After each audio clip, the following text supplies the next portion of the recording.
नमस्कार। तो आज हम पढ़ेंगे महाजन पद के बारे में। मैं आपको बताऊंगा कि महाजन पद भारत में प्राचीन भारत में 16 महाजन पद हुआ करते थे। जब सिंधु घाटी सभ्यता का जो पतन हुआ उसके बाद भारत में जहां सिंधु घाटी सभ्यता का जो पूरा एरिया था वहां काफी समय तक एक सन्नाटा पसरा रहा। कोई आंधिया तूफान ऐसा कुछ आया होगा, बाढ़ आई होगी, सुनामी आई होगी, इसी कारण सिंधु घाटी सभ्यता का जो है वो पतन हो गया। उसके बाद 200-250 सालों तक भारत में एक सन्नाटा पसरा रहा और फिर उसके बाद धीरे धीरे अन्य देशों से छोटे छोटे जो कबीले हुआ करते थे वो भारत की ओर आने लगे। मैक्स मूलर का कहना है कि आर्य जो थे वो मध्य एशिया से भारत आए थे। तो छोटे छोटे कबीलों में आकर वो गांव में रहने लगे तो उनको जन कहा जाता था। ये वेदों में भी लिखा है और हमारे पुराणों में भी लिखा है। उनको छोटे छोटे समूहों को जन कहा जाता था। फिर उनका धीरे धीरे विस्तार होने लगा और पूरे भारत में फैलने लगे। तो जो समूह थे वो बड़े बड़े समूहों में रहने लगे, बड़े बड़े समूह बन गए। फिर धीरे धीरे गांवों का विस्तार हो गया और गांव का विस्तार हो गया। जब उनके जो समूह बढ़ गए तो उनको पहले क्या कहा जाता था? जन। जन कहा जाता था। फिर जब समूह बड़े हो गए तो उनको महाजन कहने लगा, उनको महाजन कहने लगे। उसके बाद जो पद शब्द है महाजन पद, तो ये जो महाजन हो गया, समूह बढ़ गए तो महाजन हो गए। पद ये तब शुरू हुआ जब उन्होंने अपना एक सरपंच या मुखिया चुनना शुरू कर दिया उन कबीले वालों ने। तो फिर उसको महाजन पद कहने लगे। जो एरिया जिस अधिकारी के अंडर आता था उसे महाजन पद कहा जाता था। अधिकारी मतलब जो राजा, जिसको अपना मुखिया चुनते थे वो लोग, राजा चुनते थे वो लोग, तो उसको महाजन पद फिर कहने लगे। तो ये हमारे भारत में पूरे 16 महाजन पद थे। महाजन पदों का जिक्र रामायण में भी हुआ है, महाजन पदों का जिक्र महाभारत में भी हुआ है। आपने महाभारत में देखा, जैसे रामायण की बात करें तो कौशल प्रदेश, अयोध्या, कौशल जो श्री राम की माता थी वो कौशल प्रदेश से थी, जिनका नाम कौशल्या था, कौशल प्रदेश से थी वो। तो कौशल प्रदेश का वहां पे भी जिक्र हुआ है। फिर महाभारत की ओर आते हैं तो महाभारत में मगध का जिक्र, जरासंध का नाम सुना होगा, जरासंध मगध का राजा था। अंग का जिक्र हुआ है, दुर्योधन ने अंग का एरिया जो है वो कर्ण को दे दिया था। फिर चेदी का जिक्र हुआ है महाभारत में। चेदी राज कौन था? शिशुपाल। तो महाजन पद जो है उसके बाद महाजन पद बढ़ने लगे। सबसे पहले महाजन पदों से पहले एक वाटर सिस्टम का प्रयोग किया जाता था, जिसका मतलब था आदान प्रदान, किसी वस्तु के बदले वस्तु। उस समय मुद्रा नहीं थी। फिर धीरे धीरे मुद्रा बनने लगी।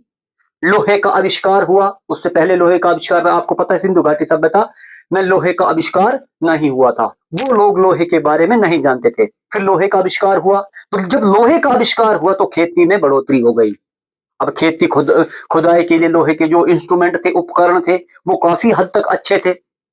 तो धीरे धीरे महाजन पदों का विस्तार हो गया और राजा उन्होंने अपना चुनना शुरू कर दिया। फिर राजा ने उन पर टैक्स लगाना शुरू कर दिया। उससे पहले राजा जो था वो कोई स्वयं फैसला नहीं लेता था। राजा एक ज्यूरी बिठाता था, एक सभा बिठाता था। ज्यूरी बता दूं मैं आपको, एक सभा जैसी बिठाता था और उनको पूछ के कोई भी फैसला लेता था। जो सरपंच जो राजा हुआ करता था वो उस ज्यूरी को पूछ के ही फैसला लिया करता था। फिर जब मुद्रा का आरंभ हुआ तो राजा ने 1/16वां भाग कर के रूप में, टैक्स के रूप में लेना शुरू कर दिया। 1 रुपए का 16वां भाग, यानी 1 रुपए में से 16वां भाग जो था वो राजा ले लेता था। अब धीरे धीरे राजा के पास संपत्ति इकट्ठा होना शुरू हो गई तो राजा बड़े बड़े हवेलियों और महलों में रहने लगा। उसने अपने अधिकारी भी रख लिए, धीरे धीरे सेना का विस्तार कर लिया, सेनापतियों को रख लिया।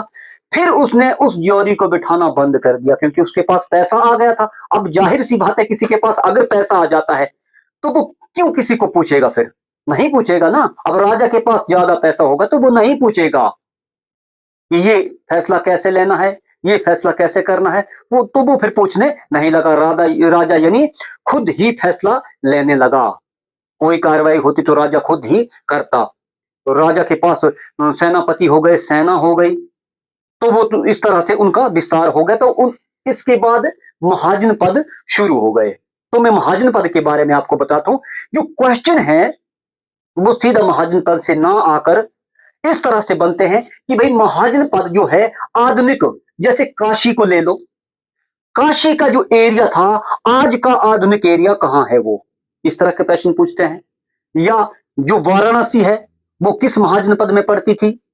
जो बिहार है वो किस महाजनपद में पड़ता था? बिहार का गया है जिला है, वो किस राज्य में पड़ता था? मध्य प्रदेश का एरिया वो किस महाजनपद में आता था? तो इस तरह के क्वेश्चन बनते हैं। आपने ध्यान से इसको याद रखना है, डिटेल बना के रखना है, पूरा ध्यान से याद रखना है आपने। तो 16 महाजनपद उस समय भारत में थे। पहला महाजन काशी, कौशल, अंग, मगध, वज्जी, मल, चेदी, वत्स, कुरु, पंचाल। ये पूरे 16 में। तो एक एक करके मैं आपको बताता हूं। जो काशी महाजन पद था उसकी राजधानी थी वाराणसी। आज का आधुनिक जो हमारा बनारस है, वाराणसी है, आज का आधुनिक वो एरिया पड़ता था काशी के अंतर्गत। उसके बाद आता है कौशल। तो कौशल की राजधानी कहां थी? अयोध्या, या श्रावस्ती भी बोलते हैं उसको, कौशल या श्रावस्ती, अयोध्या। तो कौशल का राजधानी कहां थी? अयोध्या। तो अयोध्या का भी जिक्र हुआ है, रामायण में अयोध्या का जिक्र हुआ है। तो ये आज का आधुनिक एरिया कहां पड़ता है? पूर्वी उत्तर प्रदेश। ये कहां पड़ता है? पूर्वी उत्तर प्रदेश। फिर आता है अंग। अंग की राजधानी थी चंपा। चंपा कहां होता है? जो आपने सुना होगा चंपारण सत्याग्रह, जो महात्मा गांधी जी ने किया था चंपारण सत्याग्रह, वो बिहार के भागलपुर और मुंगेर जिले में, जो मुंगेर और भागलपुर ये जो जिले थे ये अंग के अंतर्गत आते थे। इसकी राजधानी कहां थी? चंपा। फिर आता है मगध। तो मगध, जो मगध महाजनपद था वो बहुत ही समृद्ध महाजनपद हुआ करता था। जो यानी मगध पे राजा होता था वो लगभग संपूर्ण भारत पर ही उसने राज्य किया था।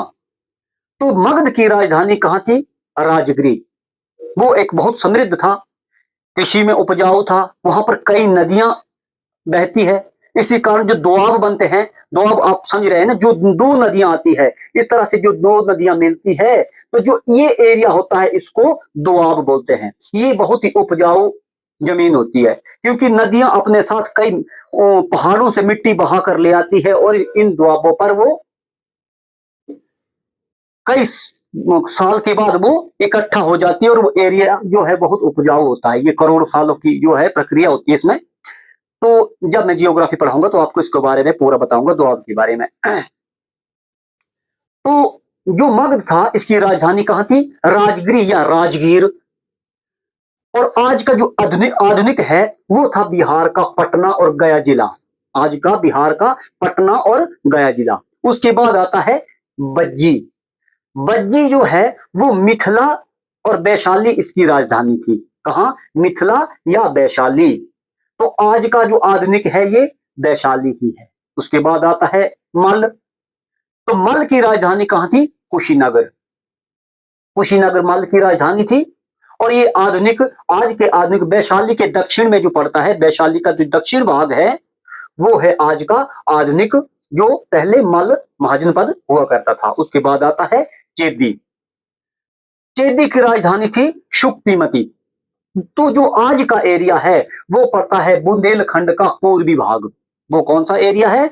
बुंदेलखंड का पूर्वी भाग। उसके बाद आता है वत्स। तो इसकी राजधानी थी कौशाम्बी। कौशाम्बी आज का जो इलाहाबाद के आसपास का एरिया है, जो इलाहाबाद है अपना आज का, उसकी जो आसपास का एरिया है ये वत्स के अंतर्गत आता था। उसके बाद आता है कुरु। कुरु की राजधानी थी इंद्रप्रस्थ, जो कि दिल्ली और मेरठ का एरिया आता है, जो दिल्ली और मेरठ का जो एरिया था। तो कुरु महाजन का पद का जो है जिक्र है वो महाभारत में बहुत अच्छी तरह हुआ है, कुरु वंश। तो इंद्रप्रस्थ इसकी राजधानी थी, और ये आज का आधुनिक जो है वो दिल्ली और मेरठ के आसपास है। इसलिए मैंने लिख के रखा है जो आधुनिक है आज का वो स्थान कहाँ है, क्योंकि प्रश्न लगभग ऐसे ही बनते हैं कि आज का आधुनिक एरिया किस महाजनपद के अंतर्गत था। तो आपने पूरा ध्यान रखना। उसके बाद आता है पांचाल। तो जिक्र इसका महाभारत में भी मिलता है। पंचाली, जो द्रौपदी का मायका था, पंचाली, पंचाल। तो पंचाल की राजधानी कहाँ थी? अहि छत्र और कंपिला कंपिला कंपिला है। कहाँ थी इसकी? पंचाल की राजधानी अहि छत्र थी। और आज का जो आधुनिक है वो रुहेल खंड का एरिया पड़ता है पंचाल के अंतर्गत। तो आप इसका स्क्रीनशॉट ले लो, तो मैं और आगे बताता हूं। तो उसके बाद आता है मत्स्य। मत्स्य की राजधानी कहां थी? विराटनगर। महाभारत में भी इसका जिक्र मिलता है विराटनगर का। उसकी जो आधुनिक है ये जयपुर और भरतपुर और अलवर, ये जो एरिया है जयपुर, भरतपुर और अलवर का जो एरिया है ये पड़ता था मत्स्य के अंतर्गत। उसके बाद आता है सूरसेन। तो सूरसेन का जो एरिया है वो मथुरा का एरिया है। सूरसेन, ये जो सूरसेन है इसकी राजधानी थी मथुरा। तो मथुरा आधुनिक जो है आज का, ये मथुरा पड़ता है। कहाँ आता था ये अंतर्गत? सूरसेन। उसके बाद आता है अशमक। तो अशमक की राजधानी कहाँ थी? पैठन पोतन। पैठन पोतन जो आज का महाराष्ट्र है ना, महाराष्ट्र का जो पैठन के आसपास का जो एरिया है वो पड़ता था अशमक के अंतर्गत। उसके बाद आता है अवंती। अवंती की राजधानी उज्जैनी और महेशमती। महेशमती जो बाहुबली फिल्म में भी बताया गया है, महेशमती बहुत बड़ा साम्राज्य था। जो वहां बताया था वैसा नहीं था। जो सबसे बड़ा हुआ करता था वो मगध का हुआ करता था महाजनपद। तो जो अवंती था ये छोटा महाजनपद था। इसकी जो आज का उज्जैन है ये एरिया उसके अंतर्गत पड़ता है। इसकी राजधानी कहाँ थी? उज्जैनी और महेशमती। उज्जैनी बोल सकते हैं या महेशमती। उसके बाद आता है गंधार। तो गंधार की राजधानी कहाँ थी? तक्षशिला। तक्षशिला आज का जो काबुल और रावलपिंडी के बीच का जो एरिया है, जो काबुल है ना हमारा, जो काबुल और रावलपिंडी के बीच का जो एरिया है वो पड़ता था गंधार। उसके बाद आता है लास्ट महाजनपद कंबोज। कंबोज की राजधानी कहाँ थी इसकी? लाजपुर। लाजपुर जो आज का कश्मीर का जो पुंछ का क्षेत्र है, जो कश्मीर का पुंछ का एरिया है वो पड़ता है कंबोज के अंतर्गत। जो कंबोज महाजनपद हुआ करता था वो कश्मीर का पुंछ का एरिया आधुनिक है। मैं आपको मैप के माध्यम से बताता हूं क्योंकि मैप पे ज्यादा समझ आता है।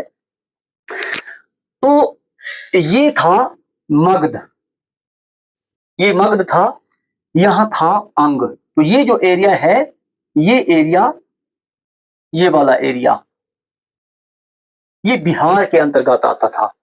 पूरा बिहार नहीं था, आधा बिहार था। ये अंग था, ये था मल्ल। और इस किस्म का उस समय का मैप था, क्योंकि ये जो एरिया है ये सारा एरिया भारत के अंतर्गत आता था। ये पाकिस्तान का एरिया है, ये भी पूरा भारत के अंतर्गत आता था। ये था यहाँ बज्जी, ये था कौशल, ये था पंचाल जिसका जिक्र महाभारत में भी हुआ है, पंचाल। ये था कुरु, यानी कुरुक्षेत्र जो दिल्ली का एरिया पड़ता है, कुरुक्षेत्र कुरु। ये था सूरसेन, ये था मत्स्य, ये था अवंती, ये था वत्स, ये चेदी, ये अश्मक, ये था गंधार और ये कंबोज। तो ये आपको शायद समझ आ गया होगा।